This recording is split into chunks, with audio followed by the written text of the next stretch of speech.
A reunion of Hollywood's most notorious figures was unveiled. A prospect few could believe, yet one that was grimly inevitable. Meghan Markle's newest celebrity confidant was revealed to be none other than Chrissy Teigen in yet another shocking chapter of her precipitous downfall. Whispers had long circulated after Teigen's appearance on the Duchess's podcast, suggesting these two scandal-plagued personalities would find solace in each other as their reputations and careers lay in ruins. And now, that dark prophecy has come to pass. A new report from Rob Shooter, broadcast from his Shooter Scoop on Substack, delivered the bombshell headline, "Meghan Markle's shocked new bestie, mean girl Chrissy Teigen," he proclaimed. Hollywood's most surprising new friendship is here. Insiders divulged to Shooter Scoop that Meghan Markle had formally inducted Chrissy Teigen into her most intimate circle. What a fortunate woman she was not. The Duchess of Sussex and the notoriously outspoken model have reportedly become astonishingly close, finding common ground in motherhood, the crushing weight of media scrutiny, and what one source termed being dragged constantly by people who don't know you. A more accurate assessment might be their shared history as two of Hollywood's most infamous bullies and deceivers, though interpretation, it seems, is everything. Shooter added, "Chrissy's past is anything but squeaky clean, a statement of profound understatement.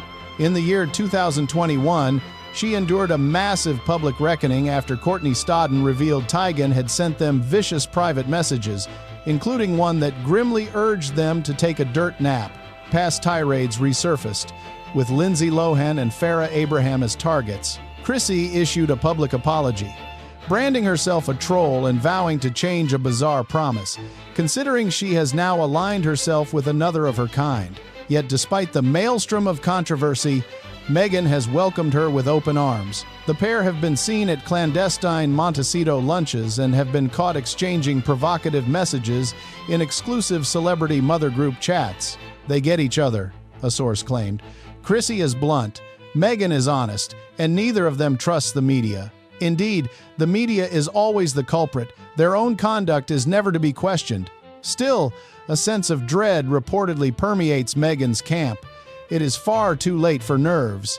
Any loyalist still in her corner should flee, for it is too late to be nervous. They must stand back and watch her orchestrate her own career's demolition. Chrissy's baggage is a PR minefield, one insider forewarned, but Meghan, in her hubris, simply did not care. She chooses real people over perfect ones, came the hollow justification. This union is extraordinary, especially when one considers the legion of friends Meghan has mercilessly trashed and exiled at the first whiff of accusation, including some who were once her closest allies. But with Chrissy Teigen, there is a fascinating psychological element at play. A certain cachet exists from the days when Meghan was desperately clawing her way to fame, when she was merely a D-lister on Time Suits*, jetting to London in a frantic search for a celebrity suitor. In that era, Chrissy was at her zenith, the undisputed queen of clout, having ensnared the celebrated John Legend. It must not be forgotten how Meghan once idolized Chrissy Teigen, looking upon her and thinking, "I'm a deal or no deal girl too. I can achieve this too." It is, therefore, hardly surprising that Meghan, who has discarded so many for far less, has eagerly embraced Chrissy Teigen. This alliance of alleged bullies, it was argued, was a telling sign of the times. Bullies, it is said, unite together. When examining the bond between Meghan and Chrissy, one finds a disquieting amount of common ground. Both are burdened with what could only be described as massive public relations baggage. While their scandals differ, they share a profoundly challenging public persona, and while Meghan may have bagged a prince, Chrissy holds a superior position, for she is wed to John Legend, a musician of immense accomplishment. Chrissy, therefore, has her husband's formidable talents to rely upon. Massa's tortilla chips contain just 3 ingredients: organic, nixtamalized corn, sea salt, and 100% grass-fed beef tallow. That is all. There are no seed oils, no mystery chemicals, only real food. And crucially, they not only avoid the rubbish, but they taste absolutely incredible. Snacking on Massa chips is a world away from eating their conventional counterparts. With Massa, one feels satisfied, light, and energetic. This alliance, therefore, came as no surprise. They are both at their core Soho House girls. That is their true station. It was of great interest when Milo Yiannopoulos, who has been delivering devastatingly witty commentary on Meghan Markle, highlighted a post from a user known as Queen Esther regarding a recent Soho House stunt. The post was a brutal condemnation worth sharing. It read, "Meghan Markle spent years pretending she had outgrown Hollywood's shallow, transactional grind. Yet here she is, skulking back into Soho House, propping up a table of $14 jam like a bargain bin hustler in a members club where no one has ever walked in hoping to buy preserves." This assessment was chillingly accurate. A vast portion of viewers who witnessed these events have not yet subscribed to the chronicle of this drama, and the most effective way to support the telling of this truth is to do so. The entire notion of Meghan returning to Soho House was seen as utterly and completely pathetic. It was also profoundly lame, considering that Marcus Anderson, a high-ranking executive at the club, is one of her closest friends. It was tantamount to her setting up a sales booth in her best friend's corporate office. She did not secure this placement because her products were exceptional. She secured it because she had connections in upper management. The entire affair reeked of desperation. It begged the question, if her wares were only being peddled at Soho House and the bookstores of her godmothers, was it because she was incapable of getting them into any major retail stores? These venues were all incredibly niche, unlikely to attract a significant number of customers. The clientele frequenting such places had likely either already purchased Meghan's products or received them for free and had no desire for more. The entire endeavor was a pointless exercise in sales, a desperate and, it was argued, pathetic display on Meghan's part. And then, new figures emerged. The numbers that everyone had been waiting for, the proof that had been suspected all along. It had been known that her brand was an absolute catastrophe, certainly not the next Goop. But now, the first pieces of hard, irrefutable data surfaced to confirm it. Curiously, the revelation came from Newsweek, a publication that has been on a remarkable journey from being a propaganda arm for Harry and Meghan to exposing them in quite devastating fashion. It was a classic case of the woke turning on the woke. But this particular bombshell was that Gwyneth Paltrow's Goop commands 4 times the web traffic of Meghan Markle's brand. In October, a month when Goop was absent from the headlines while Meghan's brand could not escape them, it garnered a mere 196,831 monthly visits. This paled in comparison to Goop's 812,000, according to data from the intelligence platform SimilarWeb. The page views told a similar story. 746,000 versus a staggering 2.3 million for Goop. Meghan did have a lower bounce rate, suggesting visitors viewed multiple pages, but this was a minor detail in a sea of failure. A staggering 20% of visitors to Meghan's website were funneled there by People magazine. A Sussex source, in a desperate spin, recently told Newsweek of a supposed sales spike in November leading up to Thanksgiving. That same week, a site-wide 20% discount was offered, which may have generated some business. This was compared to Goop's far more generous 40% discount. But the most interesting revelation was not only that Goop is an infinitely more successful brand, but that it sustains its traffic through loyal customers, while Meghan's venture is dangerously reliant on fleeting clickbait. As a brand, Meghan is utterly dependent on these stunts and her symbiotic relationship with People magazine. The fact that a single publication is responsible for 20% of her web traffic is a truly astonishing and precarious figure. It begs the question, what percentage of those visitors actually purchase a product? It is imagined that the number is appallingly low. The web traffic figures, when compared to Gwyneth's, were not as dramatically different as one might expect. It was not a case of Gwyneth receiving 5 million page views to Meghan's 100,000. However, when it comes to the actual products, a significant portion of Meghan's website traffic is likely comprised of journalists and critics, scrutinizing her offerings, and not actual customers. This is especially true given the exorbitant prices.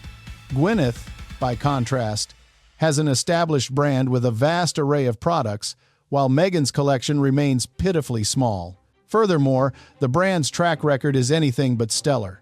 A glance at the social media content Meghan reposts reveals a stark reality. The only people buying her products are her devoted fans. They purchase out of loyalty, for no other discernible reason. This presents a monumental problem, as the brand fails to attract the casually curious. It is difficult to see how it can possibly grow beyond its current, limited state. Indeed, Meghan has begun resorting to advertisements on Facebook and Instagram, tellingly omitting her own name from the campaigns. It appeared that her brand strategists may have finally realized they could only sell their wares if they concealed their connection to Meghan Markle. Then came an even more devastating report from Newsweek, this one targeting both Harry and Meghan. The headline was a masterpiece of condemnation. Prince Harry and Meghan's pivot to authenticity has major problem. The author, Jack Royston, the royal editor of Newsweek, and a man who was once a staunch propagandist for the couple, had turned his pen against them, making the critique all the more potent. He had taken the findings from their own Archewell Foundation and juxtaposed them with the reality of their careers, and the result was profoundly embarrassing. He detailed how their charity had released a report highlighting the importance of authenticity to the youth, yet these very findings served as a direct indictment of the couple's post-royal lives. Their Archewell Foundation had conducted interviews with 106 young people aged 10 to 25 across the United States, the United Kingdom, Australia, Canada, and Panama to discover what they seek in leaders. The report found that young people have grown weary of the inauthenticity of influencer culture, instead preferring role models who are not driven by profit and who genuinely impact causes they believe in, perhaps like true members of the royal family, those who have not abandoned duty for dollars. The findings were striking, but they made for excruciating reading when placed alongside the facts of Harry and Meghan's first 5 years in the U.S., a period defined by their signing of multi-million-dollar content deals. Indeed, entire passages of their report could serve as a perfect explanation for their own decline in public esteem. A Sussex source disputed this to Newsweek, offering a convoluted defense that to cast all young people as taking umbrage with the couple making money was an oversimplified assessment. The source argued that young people are driven by activism and are drawn to activist brands like Ben & Jerry's.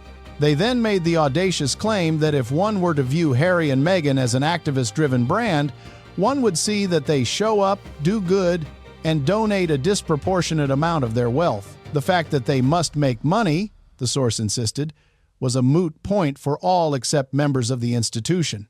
Meanwhile, the Archewell report itself concluded that 4 consistent themes defined leadership for today's youth: that true leadership is about authenticity and credibility, that it is not about money or followers, that it involves taking action and showing impact, and that it often begins offline, away from the curated perfection of the online world. Authenticity is the gold standard for true leadership, their own report declared.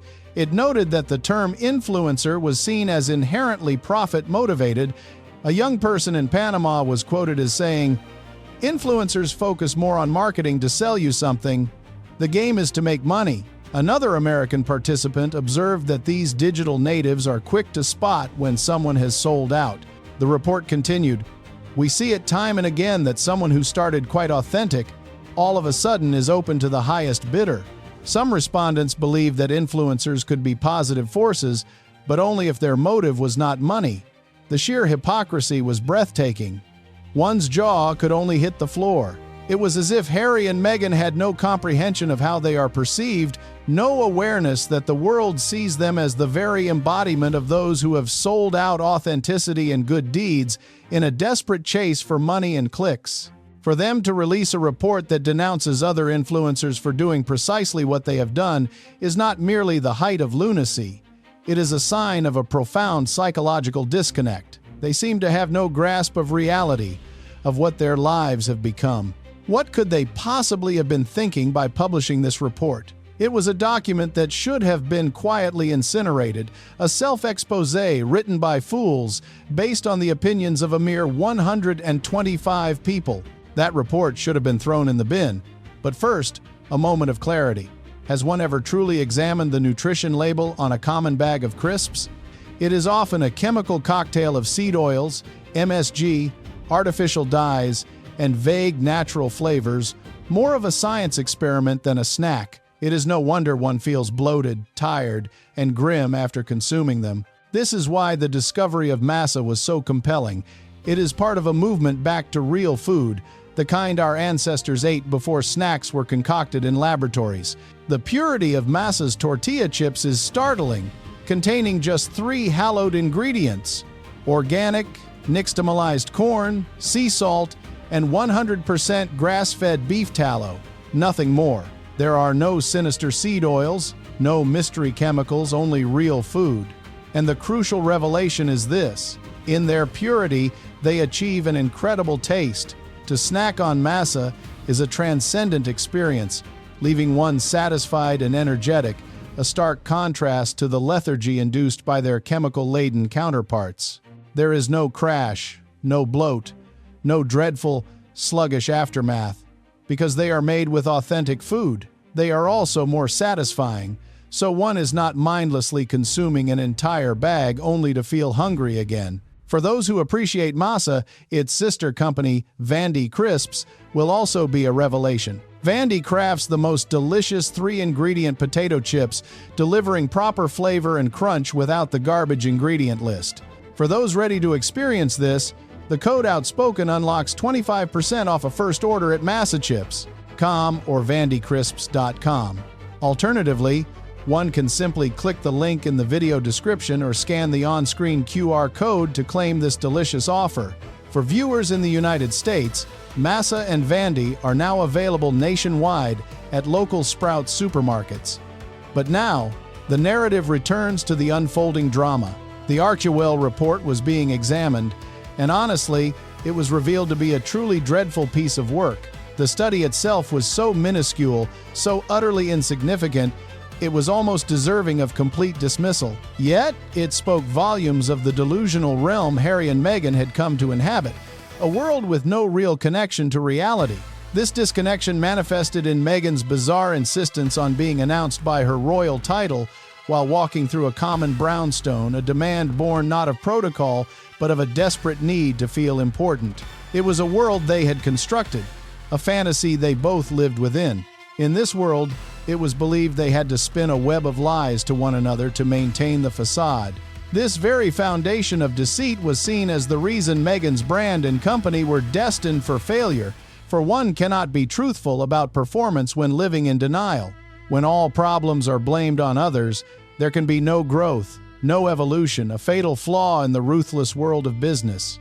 Harry and Meghan proved endlessly that they were incapable of addressing the very real problems that plagued their brand. Authenticity, a crucial component of any successful venture, was a gaping hole in their strategy. While everyone must earn a living, the path they chose was viewed as soulless.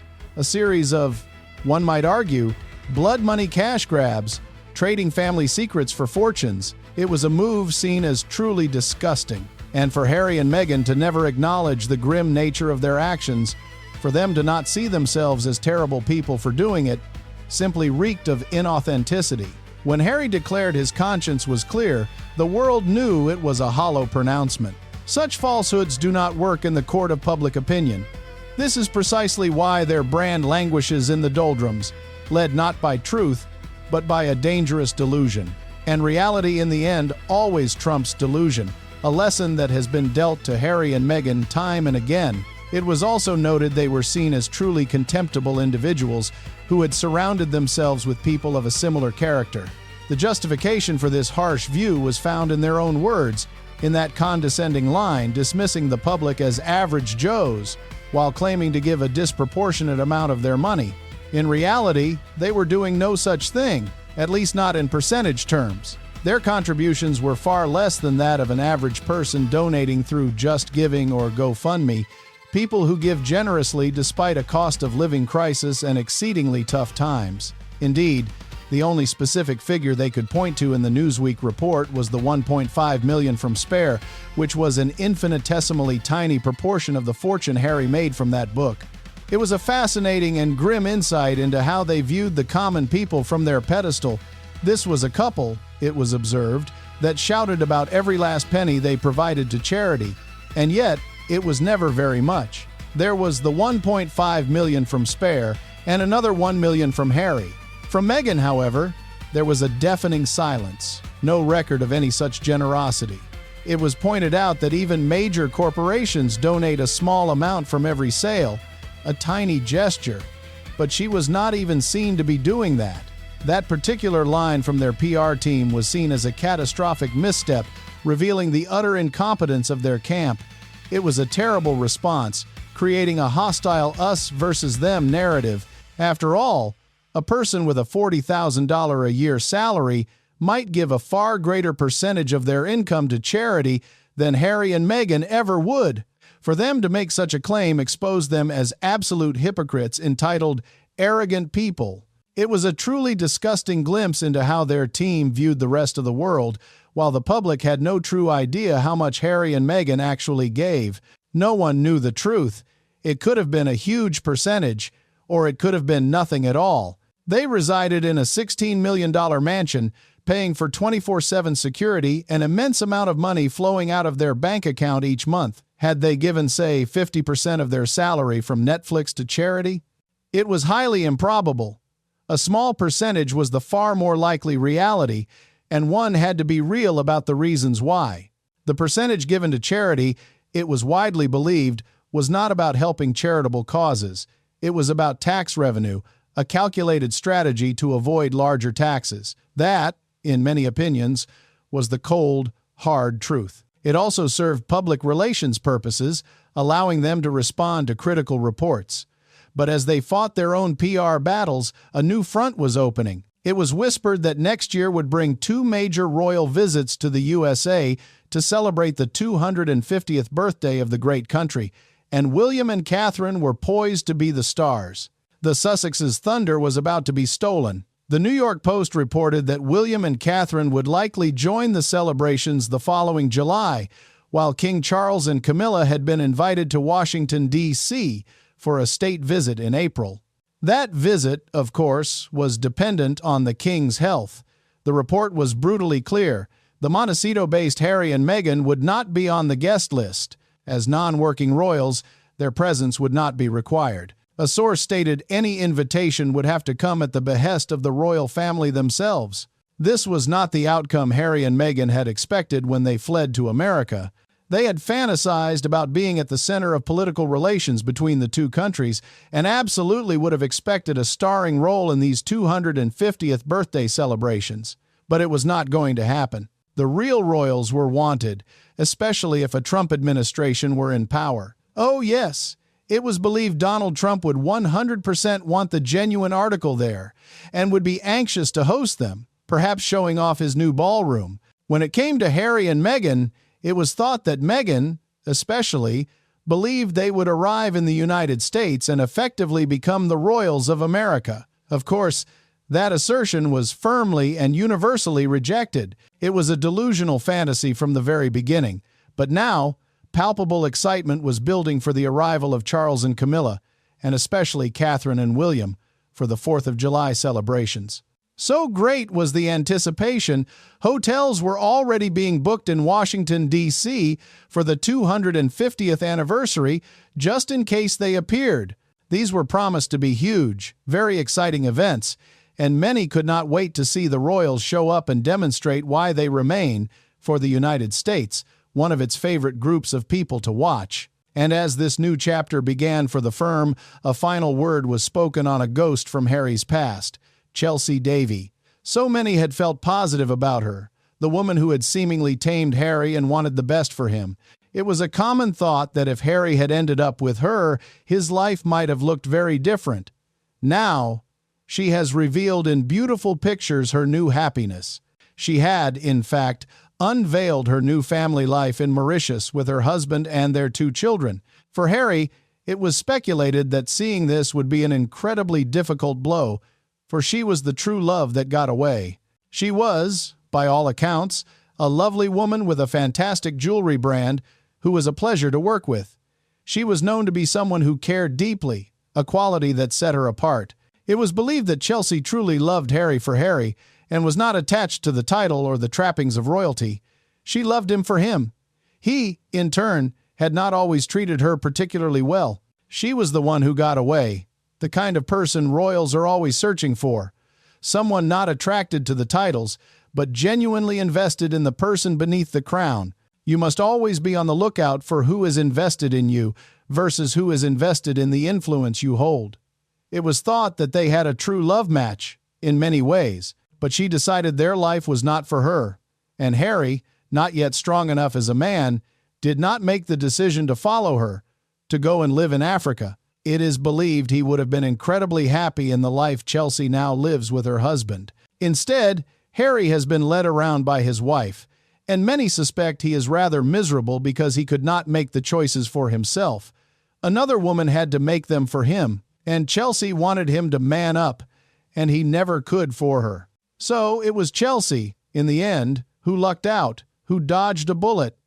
She found true happiness and is now spending part of her time in that wonderful tropical location and part of her time in London as well. She is much better off without him. Those who covered that relationship closely knew it was toxic, and the toxicity was because of him, not her. She is a very nice woman. Fascinating, dramatic stuff indeed.